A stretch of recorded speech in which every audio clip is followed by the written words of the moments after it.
Retired officer ని police observer గా నియమించడం ఏంటి? రాజకీయ కక్షతో బడుగు బలహీన వర్గాలపై దాడులు చేశారు. ఈసీ పక్షపాత ధోరణితో వ్యవహరించింది. దాడులు చేస్తున్నా పోలీసులు నిర్లక్ష్యంగా వ్యవహరించారు అని సజ్జల అన్నారు. ఇప్పుడు ఈ రోజు మేము గాని ఈ రోజే మా నాయకులు, మంత్రులు, మాజీ మంత్రులు, శాసనసభ్యులు వెళ్లి డీజీపీని కలిశారు. ఎన్నికల కమిషన్ కూడా వెళ్లి ఫిర్యాదు చేశారు. ఈసారి చంద్రబాబు నాయుడు ఆయన పార్టీ సెంట్రల్లో అధికారంలో ఉన్న బీజేపీతో పొత్తు పెట్టుకుని కూటమి అన్నప్పటి దగ్గర నుంచి మీరు గమనిస్తే ఓ ప్యాటర్న్ పూర్తిగా అధికారం అంతా వయా ఎన్నికల కమిషన్ తెలుగుదేశం పార్టీ దాంట్లోకి పోయిందా అని అనిపించే రకంగా వరుసగా జరుగుతూ వచ్చాయి. వరుసగా జరుగుతూ వచ్చిన సంఘటనలు ఏవైనా ఉన్నా అవి అగ్రెసివ్ పోస్చర్, అంటే యాజ్ ఇఫ్ అధికారం అనేదే నడుస్తోంది. అక్కడ నుంచి ఎన్నికల కమిషన్ అధికార దాంట్లో జోక్యం చేసుకోకూడదు. దాంట్లో దుర్వినియోగం అవుతుంటే కట్టడి చేయాలి. తప్పనిసరి అయినప్పుడు సరైన ఎంక్వైరీ చేసి పూర్తిగా ఆధారాలు ఉంటేనే యాక్షన్ తీసుకోవాలి. ఎక్కడన్నా ఒక్క ఇన్సిడెంట్లో మీకు అలాంటిది కనిపించిందా? ఎంత హడావుడిగా, అందులోనూ విచిత్రంగా భారతీయ జనతా పార్టీ అధ్యక్షురాలు చంద్రబాబు నాయుడు గారి వదిన పురంధేశ్వరి, బహుశా అది కూడా చరిత్రలో వరదు అనుకుంటా, అప్పుడే పాయింట్అవుట్ చేశాం. ఫలానా అధికారి మాకు వద్దు, ఆయన ఉంటే మాకు ఇబ్బంది అనగలడం సహజంగా అపోజిషన్లో ఉండేవాళ్ళు పెట్టుకోవచ్చు, వాళ్ళకి హక్కు ఉంటుంది. ప్లస్ వాళ్ళ భయాందోళనలు వాళ్ళకు ఉండొచ్చు. ఎన్నికల కమిషన్ దాన్ని అడ్రస్ చేయాలి. కానీ ఫలానా వాళ్ళను తీసేయండి అనడంతో పాటు ఫలానా వాళ్ళని వేస్తే బాగుంటుంది అని కూడా రికమెండ్ చేయడం బహుశా దేశ చరిత్రలో ఫస్ట్ టైం అనుకుంటా. అది కూడా ఈసీకి దృష్టికి తీసుకెళ్లాం. పెద్ద దాన్ని ఎవరు పట్టించుకున్నట్లేరు.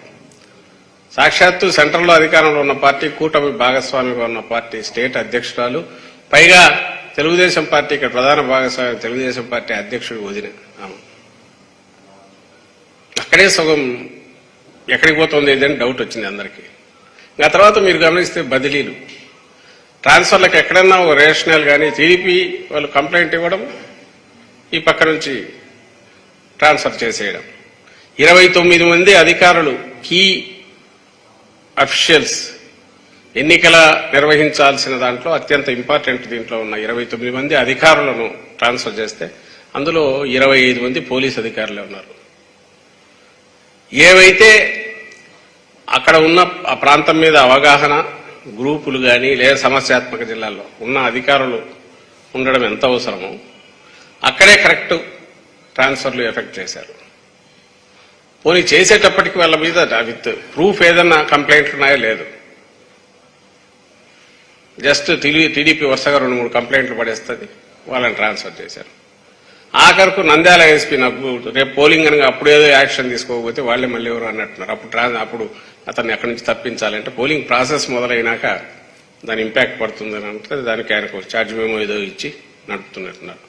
హెరాస్మెంట్ అనేది బహుశా గవర్నమెంట్ డైరెక్ట్ కంట్రోల్ ఉన్న గవర్నమెంట్ కూడా చేయనంతగా, ముఖ్యంగా పోలీస్ అబ్జర్వర్ ఎవరో వచ్చిన వ్యక్తి, ఎవరైతే ఈరోజు మా వాళ్ళు కూడా రిప్రజెంటేషన్లో పెట్టారు, ఒక రిటైర్డ్ ఐపీఎస్ అధికారి విష్ణువర్ధన్ రావు ఎవరో టీడీపీ స్టాంచ్ సపోర్టరు, ప్లస్ ఆ సామాజిక వర్గానికి చెందిన వ్యక్తి, ప్లస్ దానికంటే ముఖ్యంగా సుజనా చౌదరికి సంబంధించిన గ్రూప్ వాటిలో కూడా భాగస్వామ్యం ఉండేవాడు, ఆయన కింద పనిచేసేవాడు.